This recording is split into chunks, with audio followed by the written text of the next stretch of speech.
Good morning, all of you. This is Shravan Kumar Sharma, Department of Computer Science. Today we can discuss with DBMS introduction from the second year students. DBMS means Database Management System. It is a very important for the data software developments and software engineering. तो आज हम इसको basic देखेंगे कि database management system होता क्या है, इसमें कैसे काम करते हैं, इनिशियली इसकी ज़रूरत क्यों पड़ी और हम इसका यूज़ क्यों करते हैं। सबसे पहले आउटलाइन और इंट्रोडक्शंस की बात करें जो कि हमारा यूनिट 1 और चैप्टर 1 है।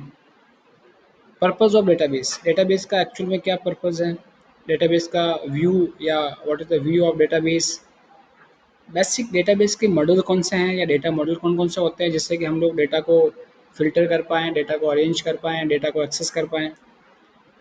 DDL यानी कि डेटा डेफिनेशन लैंग्वेज क्या होती है, डेटा मैनिपुलेशन लैंग्वेज यानी कि DML क्या होती है, ट्रांजैक्शन मैनेजमेंट्स क्या होते हैं, स्टोरेज सिस्टम्स क्या होता है। ये सारी चीज़ें आज के डेट में हम लोग देखने वाले हैं।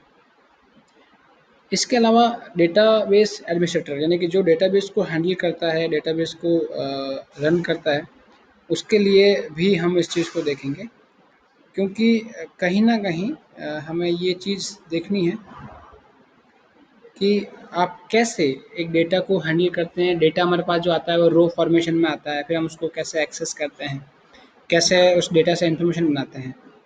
तो ये भी हम इस पीपीटी में और आज के लेक्चर में देखेंगे। डेटाबेस के यूजर्स हमें देखने हैं कि किस प्रकार के यूजर्स डेटाबेस में होते हैं और बेसिकली ओवरऑल स्ट्रक्चर और सिस्टम क्या है वो हमें देखना है। चलिए तो शुरू करते हैं। डेटाबेस मैनेजमेंट सिस्टम यानी कि DBMS। डेटाबेस मैनेजमेंट सिस्टम का मतलब होता है collection of inter related data, ऐसे डेटा का कलेक्शन जो आपस में जुड़े होते हैं यानी कि जिनका आपस में कोई न कोई एक दूसरे से मीनिंग निकलता है, उसको हम डेटाबेस सिस्टम कहते हैं। इसके अलावा set of program to access the data, database में पहले से सेट किया गया कोई प्रोग्राम, डेटा का एक प्रोग्राम जो कि हर एक डेटा को एक्सेस करने की परमिशन देगा। देन उस डेटा के बेस पर हम पर्टिकुलर एक एनालिसिस कर पाएंगे। ये सारा काम आपके डेटाबेस मैनेजमेंट सिस्टम में होता है। DBMS contain information about a particular enterprise. आप जब डेटाबेस में काम करेंगे तो हर एक इंफॉर्मेशन के लिए, हर एक डेटा के लिए आपको फिक्स इंटरप्राइज या फिक्स क्वेरी करनी होती है। यानी कि हम जैसे मान लीजिए मैंने एग्जांपल दिया है banking system, airline system, universities, sales, manufacturing, तो उसके लिए आपको पर्टिकुलर एक फिक्स कंटेंट देना पड़ेगा जिससे हम उसकी इंफॉर्मेशन को निकाल पाएँ। DBMS provide an environment that is both convenient and efficient to use।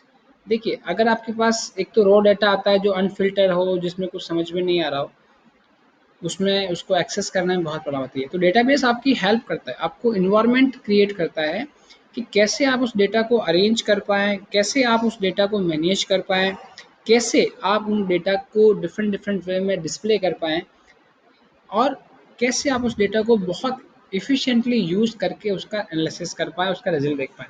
ये सारे डेटाबेस होते हैं। देखिए डेटाबेस की एप्लीकेशन पूरे ऑल ओवर वर्ल्ड में यूज़ आ रही है, ठीक है। कोई सा भी एप्लीकेशन हो, चाहे आपका आज के डेट में व्हाट्सएप हो, आपका चाहे फेसबुक हो, आपका चाहे हम कोई सा भी डेटाबेस एक्सेस लें, उन सब में आपका डेटाबेस काम कर रहा है। आप एक नॉर्मल सा यूनिवर्सिटी की साइट पे जाकर एग्ज़ाम फॉर्म फिल करते हैं, उसमें भी आपका डेटाबेस ही काम आता है। तो database like a back and, एक टर्म है बैक एंड, एक टर्म होती है फ्रंट एंड। फ्रंट एंड क्या होता है, जब आप किसी सॉफ्टवेयर का फ्रंट पार्ट यानी कि मान लीजिए आप कोई एग्ज़ाम का एप्लीकेशन पार्ट फिल कर रहे हैं, तो जो आपको सामने दिखाई देता है वो आपका क्या है, फ्रंट एंड। और जो डेटा कहीं जाके स्टोर हो रहा है, जैसे आपने एग्जाम फॉर्म भरा तो उसमें आपने अपने सब्जेक्ट इनपुट किए, आपका नाम, एड्रेस, एनरोलमेंट नंबर, वो डेटा पर्टिकुलर एक वेबसाइट्स की डेटाबेस में जाकर के स्टोर होता है, उसे हम कहते हैं बैकएंड। डेटाबेस हमेशा बैकएंड में काम करता है और सॉफ्टवेयर डेवलपमेंट हमेशा फ्रंट एंड में। तो मैंने कुछ एप्लीकेशन के एग्जाम दे रखे हैं, जैसे बैंकिंग में ऑल ट्रांजेक्शन्स का देखना है, तो ये हमारे पर्टिकुलर क्या हो गए, कंटेंट हो गए। एयरलाइंस में देखें तो रिजर्वेशन करवाना, एयरलाइन का शेड्यूल देखना, सीटिंग देखना, ये सब क्या हो गए, उसके कंटेंट हो गए। ऐसे ही database touch all aspect our lives. इसके अलावा डेटाबेस जितने भी हमारे डेटा हैं उन सब को फिल्ट्रेट करके उनके जितने भी एक्सेप्ट उनका अपन जो उनसे एक्सेप्ट करते हैं कि हम उससे और क्या क्या काम करा सकते हैं, डेटा को फिल्टराइज करना, डेटा को शॉर्ट करना, डेटा का समराइज निकालना, ये सब हम लोग डेटाबेस में कर सकते हैं। डेटाबेस का पर्पस, एक्चुअल में डेटाबेस का क्या बेसिक पर्पस है, हम डेटाबेस क्यों यूज में लेते हैं, डेटाबेस क्या काम करता है, वो उसमें अभी दिखाया है। इनिशियली हमारे पास जब डेटाबेस सिस्टम नहीं था तो हम लोग सारा काम फाइल में करते थे, हम सारा काम रिटर्न में करते थे, और यही सारी चीज़ थी। इस कारण से ज़्यादा हमारा जो वर्कलोड है वो बढ़ जाता था। तो फिर हमने क्या करा, पर्टिकुलर डेटाबेस क्रिएट किया जिसे database applications are were to build on top of the file systems. Mainly data को फिल्टर करने के लिए, अरेंज करने के लिए, शॉर्ट करने के लिए, डेटा को व्यवस्थित स्टोर करने के लिए हमने डेटाबेस का यूज़ किया। तो उसका पहला पर्पज़ ये क्या है, डेटा को फिल्टराइड करना, डेटा को शॉर्ट करना, डेटा को अरेंज करना, ये सारा काम बेसिक पर्पज़ है डेटाबेस का। Drawback of using the file system to store data, जब हमारे पास इनिशियल डेटा था तो उसका ड्रॉबैक क्या था, डेटा रिडंडेंसी। कोई डेटा, जैसे सपोज करिए आपने किसी व्यक्ति का नाम लिखा है और उस व्यक्ति का नाम 3 या 4 बार आ गया और आपको पता ही नहीं है फाइल में, या कोई व्यक्ति ने 3 या 4 बार फॉर्म भर दिया है तो वो पहले पता नहीं लग पाता था। बट अब जब जब हमने डेटाबेस का यूज़ किया तो डेटा रिडंडेंसी यानी कि बार बार डेटा का यूज़ करने की टेक्निक और उसकी इनकंसिस्टेंसी खत्म हो गई। इससे क्या हुआ, फाइल के जो मल्टीपल फॉर्मेट्स बनते थे उसका डुप्लीकेशन होता था, इन्फॉर्मेशन अलग अलग फाइल में लग जाती थी, ये सब खत्म हो जाता था। एक ही व्यक्ति को कई बार 4 जगह नाम आ जाता था, इस कारण से उसको प्रॉब्लम्स होती थी, तो ये सब चीज़ें खत्म हो गई। सेकंड चीज़, डिफिकल्टी टू एक्सेसिंग डेटा। अगर मान लीजिए कोई ऐसा डेटा है जो कि 10 साल पुराना है, 20 साल पुराना है, उसको फाइल ढूंढना, उसको लेके लाना और उसको एक्सेस करना, इन सब चीज़ों में बहुत दिक्कत आती थी। देन तो ये सारी चीज़ें खत्म हो गई।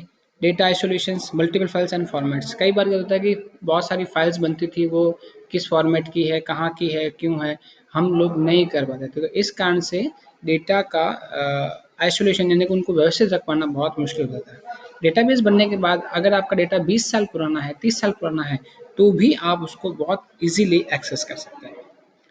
इंटीग्रिटी प्रॉब्लम, अब देखिए इंटीग्रिटी एक्चुअल में होती क्या है, ठीक है। इंटीग्रिटी का मतलब क्या होता है कि आपके पास जो डेटा आ रहा है वो कितना ट्रू है, कितना उसको आप एक्सेसिबल बना रहे हैं, डेटा को कितना आप व्यवस्थित उस चीज़ में डाल रहे हैं, कितना वो एफिशिएंट है, ये सारी चीज़ें होती हैं। तो पहले डेटा जैसे हम देखते हैं कई बार ज़मीनों में बहुत सारी प्रॉब्लम्स आती है, किसी का नाम किसी की ज़मीन में डाल दिया, पता ही नहीं चलता था। तो ये सब उस चीज़ की कंसिस्टेंसी प्रॉब्लम करती थी, तो ये चीज़ें खत्म हो गई। कंटिन्यू करते हैं। जो ऑटोमेटिसिटी ऑफ अपडेट्स, अब देखिए अगर मान लीजिए कोई फाइल में कोई नाम है, 10 साल पुराना नाम है और उसको अपडेट करवाना है, तो हमें उस फाइल को सर्च करना पड़ेगा।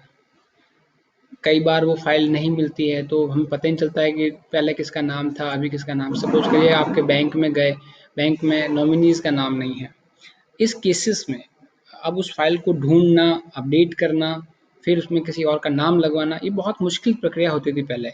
पर डीबीएमएस का प्रयोग करने के बाद, डेटाबेस का प्रयोग करने के बाद, आपके जैसे ही डेटा आप डाल सर्च करते हैं आ जाता है और आप एक नॉर्मल प्रक्रिया के बाद हर एक डेटा को अपडेट कर सकते हैं। जैसे आपने कोई फंड ट्रांसफर एग्जांपल दिया है मैंने, ट्रांसफ़र करवाते हैं तो अकाउंट टू अनदर अकाउंट में कई बार उसको को कंप्लीट नहीं हो पाता, तो डेटा उसका ट्रांजैक्शन नंबर ढूँढने में बहुत प्रॉब्लम आती थी। अब ऐसा नहीं है, डेटाबेस के आने के बाद आप ईज़ी वे में उस चीज़ को एक्सेस कर सकते हैं और उस ईज़िली वे में उसको यूज़ कर सकते हैं। Current access by multiple users, ये बहुत अच्छा फीचर्स आ गया डेटाबेस में कि एक ही डेटा को कई बार मल्टीपल यूजर्स एक्सेस कर सकते हैं। पहले एक फाइल को एक व्यक्ति देख सकता था, फिर वो जब उस पर काम करता था तो उसके बाद में वो फाइल आगे प्रोसेस होती थी। अब ऐसा नहीं है, सेम मॉड्यूल के फाइल को, सेम डेटा को अलग अलग ऑफिस में, अलग अलग सिस्टम पर कई बार देखा जा सकता है और यूज किया जा सकता है। Database system for solution to all about problems, यानी कि जो ऊपर जितनी भी प्रॉब्लम्स आई हैं जिसमें आप देखें कि उसकी अपडेशंस की प्रॉब्लम है, डेटा एक्यूरेसी की प्रॉब्लम है, डेटा रिडंडेंसी की प्रॉब्लम है, इंटीग्रिटी प्रॉब्लम है, इन सब को डेटाबेस ने रिजॉल्व कर दिया है, डेटाबेस ने इसको खत्म कर दिया है। लेवल ऑफ एब्स्ट्रैक्शन, एब्स्ट्रैक्शन का मतलब क्या होता है, summarize of the data particular in level. Physical level describe how a record, like example, customer is stored. Logical level describe data stored in the database and the relationship among the data.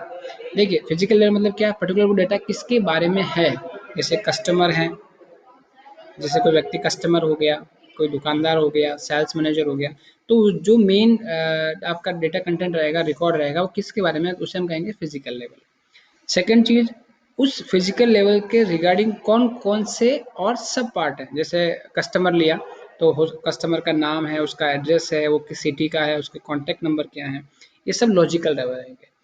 Physical level normally नहीं बदलता है, लेकिन logical level में आप परिवर्तन changes कर सकते हैं। जैसे नाम लिख दिया आपने और उसके पिताजी का फादर नेम नहीं लिखा, तो बाद में भी उसको आप अपडेट कर सकते हैं। स्ट्रीट या एड्रेस आप बाद में अपडेट कर सकते हैं, कॉन्टैक्ट नंबर आप उस बाद में अपडेट कर सकते हैं, एज उसकी आप बाद में चेंज कर सकते हैं। तो ये बहुत माइनर सा डिफरेंस है, लेकिन बहुत इंपॉर्टेंट है कि फिजिकल लेवल और लॉजिकल लेवल दोनों ही कहीं ना कहीं साथ साथ चलते हैं, लेकिन लॉजिकल लेवल में चेंजेस पॉसिबल है। एक आता है व्यू लेवल, आप एप्लीकेशंस प्रोग्राम को, किसी भी प्रोग्राम की उस डिटेल को देख पाते हैं जो कि या तो हाइड है या उस चीज़ को नहीं दिखाना चाहते हैं। जैसे नॉर्मली कहा जाता है कि कभी भी किसी व्यक्ति से उसकी सैलरी नहीं पूछी जाती, लेकिन कई बार लोग पूछ लेते हैं। तो कौन सी इन्फॉर्मेशन को हाइड रखना है, कौन सी इन्फॉर्मेशन को अनहाइड करना है, ये आप इजीली डेटाबेस में एक्सेस कर सकते हैं।